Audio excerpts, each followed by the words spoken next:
আজকে তোমাদের সামনে মোচা ছোলা আলু দিয়ে তরকারি করে দেখাবো, বা ঘন্টই বলতে পারো। মোচাগুলোকে ভালো করে কেটে ধুয়ে সিদ্ধ করে রেখে দিলাম বা ভাপিয়ে রেখে দিলাম। তার মধ্যে কড়াই গরম হয়ে গেলে তেজপাতা, গোটা গরম মশলা, গোটা জিরা, একটা গোটা শুকনো লঙ্কা, একটু স্মেল আসার জন্যে দিয়ে তার মধ্যে একে একে পেঁয়াজ কুচানো, লঙ্কা, টমেটো, আদা বাটা, রসুন বাটা দিয়ে মশলাটাকে ভালো করে লাল লাল করে কষিয়ে নিলাম।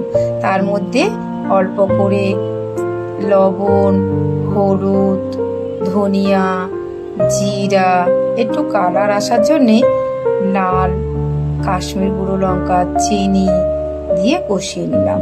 কষানোর জন্য অল্প একটু জল দিলাম যাতে মশলাটা সিদ্ধ হয়ে যায়। সিদ্ধ হয়ে যাওয়ার পরে একটু লবণ আর একটু ঘি দিয়ে দিলাম। দেখো মশলাটা রেডি। তার মধ্যে ভাপানো মোচাটাকে দিয়ে দিলাম, দিয়ে ভালো করে নাড়াচাড়া করে নিলাম।